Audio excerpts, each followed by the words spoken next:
अहो अद्य वयं ब्रह्मन् सत्सेव्याक्षत्र बंधवः कृपया तिथिरूपेण भवद्भिस्तीर्थका कृताः।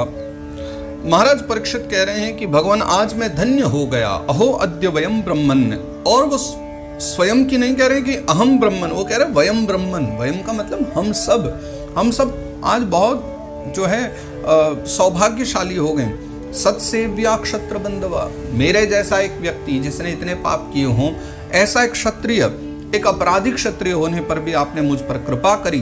कृपया अतिथि रूपेण, कृपया करके आप अतिथि रूप में पधारे, और भवद विस्तीर्थका कृताः, और आपने यहाँ पधार करके मानो हमें भी एक तीर्थ के समान पवित्र बना दिया। तो इसके आप दोनों अर्थ कर सकते हो।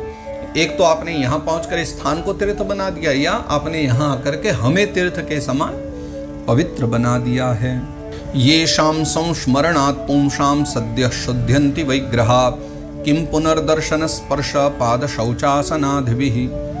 ये शाम संस्मरणात् पुंसां, जिनके स्मरण मात्र से, यानी आप जैसे महात्माओं के स्मरण से, सद्यः शुद्ध्यन्ति वैग्रहा, हम जैसे गृहस्थ वालों के तो घर भी पवित्र हो जाते हैं, घर शुद्ध हो जाते हैं। किम पुनर्दर्शन स्पर्श, फिर दर्शन मिल जाए, स्पर्श मिल जाए, पाद शौच मिल जाए, आसन आदि हम दे सकें आपको, ये सौभाग्य मिल जाए। यानी आप हमारे यहाँ पधारो, हम आपको आसन दें, जल दें, अर्घ्य दें, ये सब दे दें तो हमारे लिए सौभाग्य की बात है। क्योंकि आपके तो दर्शन मात्र, आपका हम स्मरण भी कर लें तो हमारे लिए सौभाग्य की बात होती है। ये सब मिल गया तो परम सौभाग्य बन गया आज तो। सान्निध्यात्ते महायोगिन पातकानि महान्त्यपि सद्यो नश्यन्ति वै पुंसां विष्णोरिव सुरेतराः।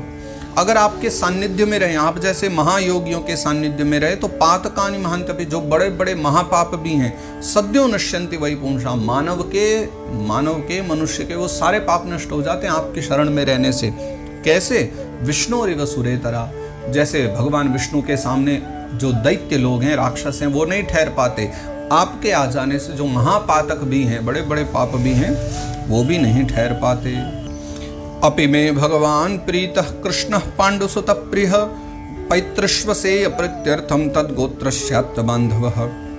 और मुझे इस बात की भी बहुत प्रसन्नता है कि भगवान जो पांडवों के परम सुहृद रहे हैं, भगवान श्री कृष्ण हैं, मुझ पर बहुत प्रसन्न है। और ये प्रमाण ही तो है कि उन्होंने उन पांडवों के लिए कितने सारे कर्म किए। जो ये हमारे जो पूर्वज रहे हैं, हमारे पांडवजन रहे, दादाजी आदि, मेरे अर्जुन आदि, युधिष्ठिर आदि, तो उन्होंने उनके लिए कितना कुछ किया है। वही श्री कृष्ण मुझ पर प्रसन्न हैं, तभी तो उन्होंने मेरे साथ अपनेपन का व्यवहार किया। और आज सुखदेव बाबा आप यहाँ पधारे हो, गुरु के रूप में आपको हमारे पास भेज दिया है। अन्यथा ते व्यक्तगतेर्दर्शनं नः कथं नृणां नितरां म्रियमाणानां संसिद्धस्य वनीयसः। अन्यथा आप ही बतलाइए ना भगवान, आप जैसे महात्मा जन जो अव्यक्त गतेर दर्शनम, न जिनका दर्शन होता है, न जिनको कभी कोई ढूंढ पाता है, कहाँ रहते हैं, कब बाहर निकलते हैं, कब भिक्षा लेते हैं, कब चले जाते हैं, जिनके बारे में कोई खोज ही खबर नहीं है। बताइए, ऐसे महात्मा, आप सरी के महात्मा का दर्शन, वो भी म्रियमाणा नाम, मरते हुए व्यक्ति को भला कहाँ दर्शन हो जाए। तो ये कृष्ण कृपा ही मैं मानता हूँ, जो आप मेरे यहाँ पधारे और अंतिम समय में, मृत्यु के समय में हम जैसे प्राकृत लोगों को आप दर्शन देने के लिए यहाँ चले आए। ये हमारे लिए बड़े सौभाग्य की बात है। अतः पृच्छामि संसिद्धिं योगिनां परमं गुरुं पुरुषस्येह यत्कार्यं म्रियमाणस्य सर्वथा। और इसके बाद ये जो 37वां श्लोक है 19वें अध्याय का, अंतिम अध्याय का, ये जो 37वां श्लोक है, अब जाकर के महाराज परीक्षित सारी बात करके 5 श्लोकों में अपने हृदय की सारी बात कह करके, छठे श्लोक में 37वां जो श्लोक है 19वें अध्याय का, और महाराज परीक्षित की वाणी का छठा श्लोक है, इसमें वो अपना प्रश्न कर रहे हैं। वो प्रश्न भी बस आधी लाइन में ही किया है ना, मात्र 16 अक्षरों में। बाकी उसमें भी उन्होंने एक बात और जोड़ दी है। तो वो कहते हैं अतः पृच्छामि, तो अब मैं पूछ रहा हूँ, संसिद्धिम योगिनाम परमम गुरुम। मेरा जो प्रश्न है वो किस विषय में है? परम सिद्धि के स्वरूप और साधन के विषय में, है ना। तो हे योगियों के परम गुरु, मेरा जो प्रश्न है संसिद्धिम है, यानी सिद्धि के स्वरूप के विषय में और साधन के संबंध में, कि उस सिद्धि को कैसे प्राप्त किया जाए। तो मेरा प्रश्न क्या है कि पुरुषस्य है यत् कार्यम म्रियमाणस्य सर्वथा म्रियमाण यानी जो मरने वाला व्यक्ति है, जो मरने वाला है, मरणासन्न है, पुरुषस्य हि यत् कार्यम, उस व्यक्ति को क्या करना चाहिए, मुझे ये जानने की इच्छा है। और कहते हैं महाराज परीक्षित, यत् श्रोतव्यमथो जप्यम यत् कर्तव्यम नृभिप्रभो स्मर्तव्यम भजनीयम वा ब्रूहि यद्वा विपर्ययम्।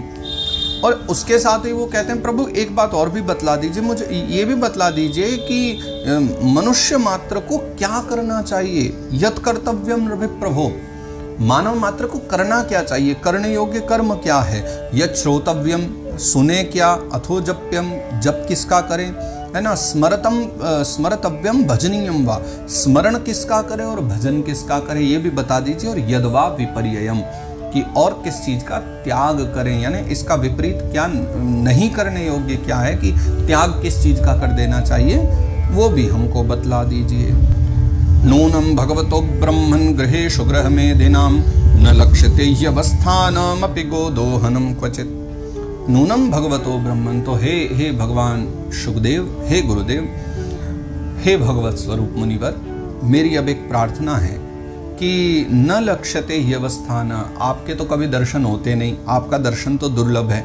अब आप आ ही गए हो तो इसलिए मैं आपसे ये सारे प्रश्न कर रहा हूँ, क्योंकि अपि गोदोहनम क्वचित न लक्ष्यते ह्यवस्थान, ऐसा सुनने में आता है ना, पहले भी शायद हम चर्चा कर चुके हैं, हाँ पहले प्रथम स्कंद में ही चर्चा ये कि सगोदोहन मात्रम ही गृहेषु गृहमेधिनाम अवेक्षते महाभागस तीर्थी कुर्वंश तदाश्रमम। ये श्लोक है पहले प्रथम स्कंद का, जिसमें ये चर्चा आई थी कि सगोदोहन मात्र में, जितनी देर में गाय दोही जाती है ना, बस उतनी देर तक ही वो द्वार पर ठहरते हैं। महाराज परीक्षित क्या कह रहे हैं कि गोदोहनम क्वचित न लक्ष्यते ह्यवस्थानम, जितनी देर में गाय दुही जाती है उतना भी पूरा समय आप नहीं ठहरते किसी के घर पे भिक्षा के लिए भी। आपका तो ऐसा जीवन है, आपके दर्शन ही बहुत दुर्लभ है, तो आप तो उतनी देर भी नहीं ठहरते हो, इसलिए अब आप मिल गए हो तो आपसे मैं ये जो है प्रश्न कर रहा हूँ। और फिर इसके पश्चात में सूत बाबा कह रहे हैं, पहले स्कंद का अंतिम अध्याय अंतिम श्लोक, यानी 19वें अध्याय का ये 40वां श्लोक है। सूत उवाच, अब सूत बाबा कह रहे हैं, एवमाभासितः पृष्टः स राज्ञा श्लक्षणया गिरा प्रत्यभाषत धर्मज्ञो भगवान बादरायणिः।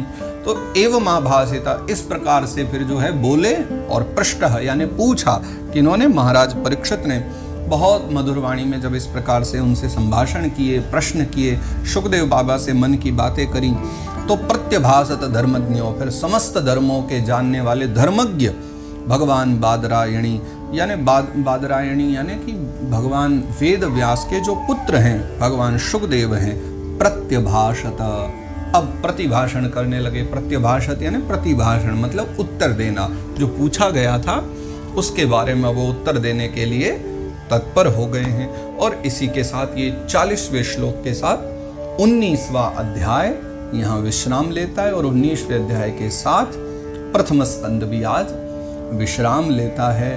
और विगत 4 महीनों के प्रयास के बाद, 4 महीनों की निरंतर चर्चा के बाद आज हमारा प्रथम स्कंद यहाँ विश्राम हुआ।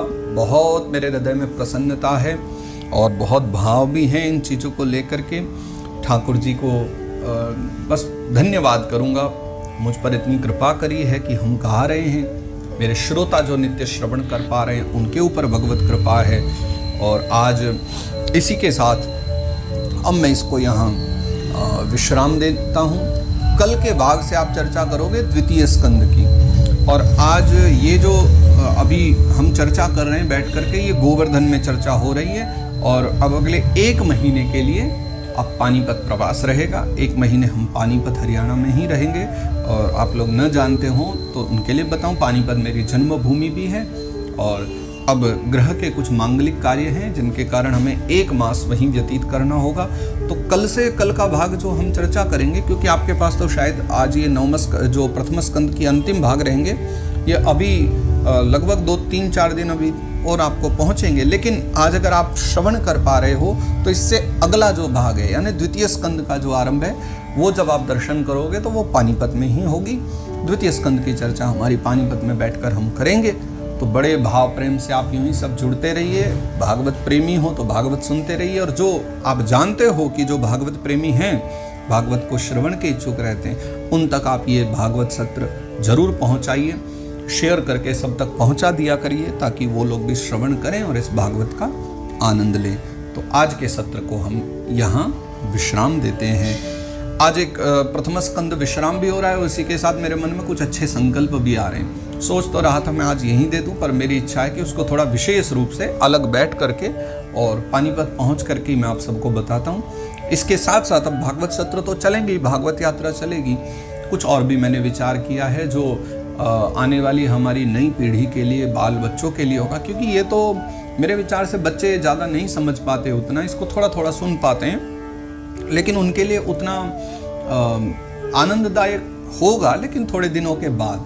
लेकिन जो भी छोटे छोटे बालक हैं, मैंने उनके लिए भी कुछ विचार किया है।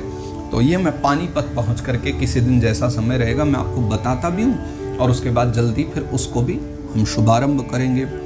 तो अगली यात्रा पानीपत के साथ होगी। आइए आज के सत्र को विश्राम देते हैं। जय जय श्रीमद् भागवते महापुराणे वैयासिक्याम अष्टादश साहस्र्यां पारमहंस्यां संहितायां प्रथम स्कंदे शुकागमनम नामैकोनविंशोऽध्यायः। तो इस प्रकार श्रीमद् भागवत महापुराण के वैयासिक्याम अष्टादश साहस्र्यां भगवान वेद व्यास के द्वारा रचित 18 जो पुराण हैं, 18 संहिताएं हैं, उनमें से परमहंसों की संहिता श्रीमद् भागवत जी के प्रथम स्कंद में शुकागमन नामक यह 19वां जो अध्याय है वह गाया गया है। इति प्रथम स्कंदः समाप्तः। और इस प्रकार प्रथम स्कंद यहाँ विश्राम लेता है। हरिओम तत्सत्, हरिओम तत्सत्, हरिओम तत्सत्। कृष्ण प्रिय कलिमलग्नमनंत मीड्यम वृंदावनांत परिशोभितमत्युदारम कारुण्यधाम कमनीय किशोरमूर्तिम गोवर्धनम गिरिवरम प्रणमामि नित्यम। श्री गोवर्धननाथ की जय। श्री कृष्णार्पणमस्तु, श्री कृष्णार्पणमस्तु, श्री कृष्णार्पणमस्तु। जय सिया राम, जय श्री कृष्ण।